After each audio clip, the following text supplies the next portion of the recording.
Thanks, Dan. Welcome to this week's edition of TCSN. I'm Josh Carson alongside Keegan Ness. Roseville High School welcomes back a coaching legend. Last week you saw the trailer, now it's time for the film. Let's send it over to Jason Russell, who is standing by with the story. Who is Paul Gonzales? He is by far and away the true definition of a Roseville Tiger. Not only did he go here, but so did his father, his wife, his children, and now his grandchildren. But it was after high school and after college that Gonzales really solidified himself as a true Roseville Tiger, a legend at this school.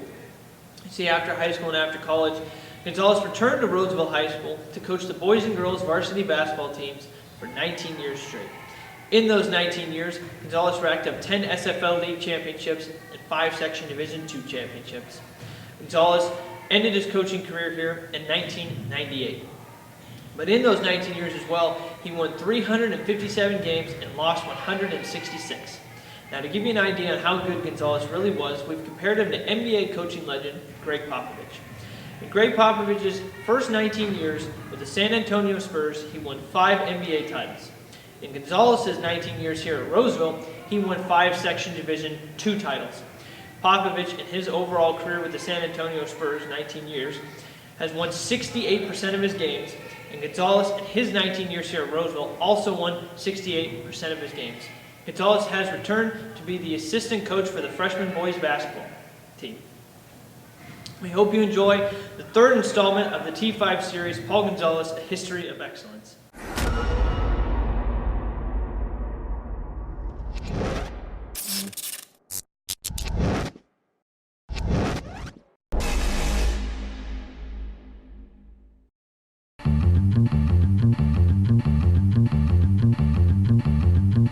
After 19 successful years coaching at Roseville High School, Gonzales stepped away in 1994. He bounced around from Oakmont, Granite Bay, and then over to Bella Vista to help coach alongside his son. However, Roseville and their basketball coaching staff during that time always had an eye on him. Well, I think ever since, I've been here and learned about who he was, I've wanted him to be a part of our staff. So it was a matter of him kind of knowing that we were interested, but the timing of it was just right for this year. He had been coaching at Granite Bay when I first got here, and then he helped out his son at Bella Vista, and we had been talking, for on and off for a while, and it just worked out that, he was ready to come over and help us out. So the timing of it just kind of worked out for this year. Getting Gonzales back means that Roseville adds another genius to their already strong basketball coaching staff. His style was one that his former players loved and never forgot about. It is amazing what he can get out of a player. And every player on his squad is ready. My senior year was his second year coaching here at Roseville. And he took over my junior year. And I think one of the things that really impressed us is he came in and day one and says, okay, our goal is this. And basically, he didn't put SFL champions or anything else. He knew that he had to slowly build. So the first day of our junior year, he comes in, writes on the whiteboard, 16 and 14. And that was our goal, over 500. And most people go, well, that's not much of a goal, but it was a goal that is reachable. It was a goal that was attainable, but it was a goal that we still had to work at. He demanded effort, work hard, and he just was upfront about everything. So I guess why he and a lot of people just kind of gravitated towards him, just because I always like what you see is what you get, and I think a lot of people do kind of gravitate towards that. This special coaching style, however, wasn't something that he specifically worked at. It was just his natural personality. I don't know if I want to say I'm old school, but the way I was brought up, I come from a Mexican background, where the family's really close, and that's the way I've always told my players, we got to be close. Going back to the question that you said, it sounds kind of corny, but you got to be close. It was funny because I used to tell the kids that we're like a family, we got to be close, and then one of the players raised their hand and said, does that mean you're going to buy us our shoes? That's how close we were sometimes, and sometimes we weren't, but you want your teams to be close, and that's the way I was brought up.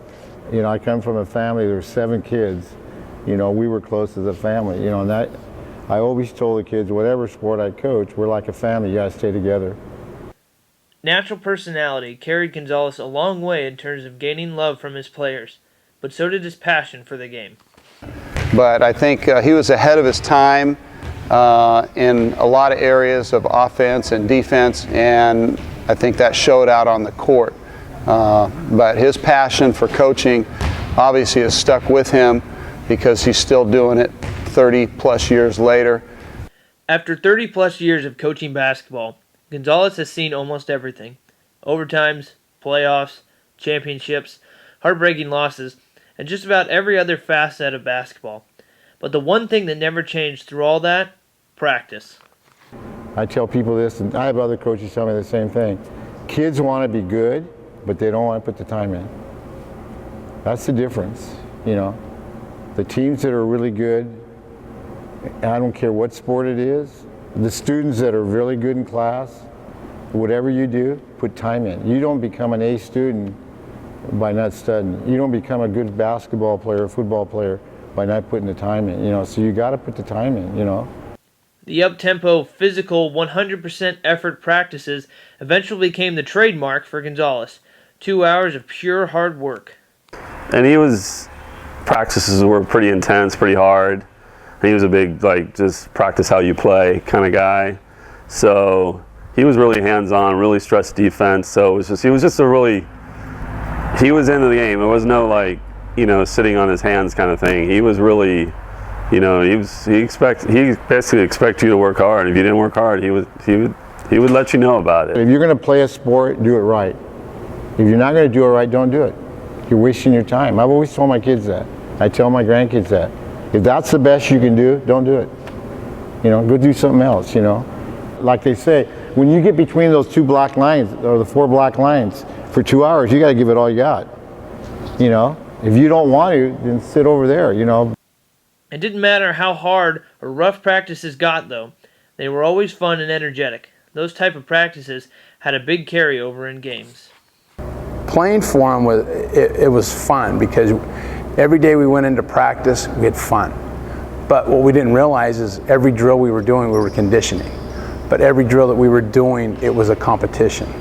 When we had our take the charge drill, we had a competition to see who could take the biggest charge, and we didn't let up where you kind of bumped the guy.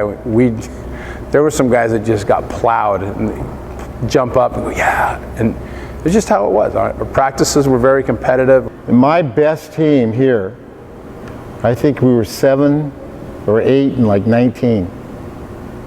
7 and 19, and people say why? Because they played hard. Gonzales' tough style practices and games were never just for the sake of coaching. He knew the importance of not only being a good coach, but also a good teacher. Well, I think being in education and coaching as long as he has really says a lot about why he was there to begin with. He's there to make an impact on kids. And he did that through coaching, but he was also a counselor on campus. And I think those skills, the ability to communicate with young people and challenge them when they need to be challenged, you know, give them a hug when they need to be hugged, but being a good communicator made him a really effective coach, because that's a huge part of working with young people, is the ability to communicate. I just wanted, I think I could do more counseling as a coach than sitting in an office. So I just said, hey, you know, so I got a chance to work with some great kids, boys and girls. Had a lot of good athletes, you know. Being the coach and teacher that Gonzales was led to some great personal memories from his players. Coach was extremely hardworking, and he expected us to work hard. And I think that type of attitude and that type of expectation was contagious. And on the other side, though, Coach was, you know, the type of guy you could talk with, and he would get on your rear end 1 minute and he'd put his arm around you the next. And if you were really in the doghouse and you were feeling bad, he'd take you to lunch at Carmelita's, and they'd talk about what was going on. And so those were some of the best times, was going and eating at Carmelita's.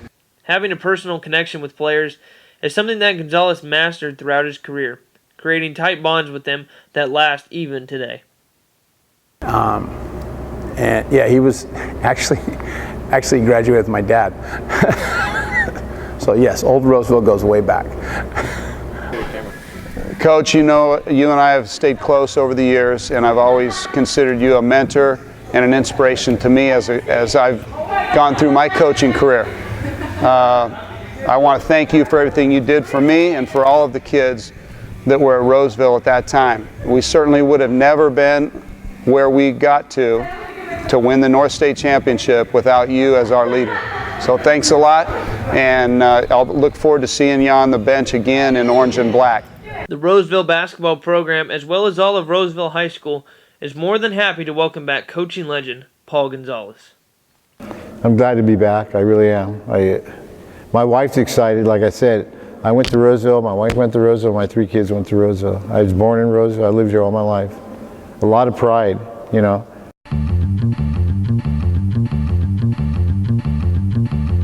You'll see Gonzales as an assistant freshman coach for boys basketball this upcoming season.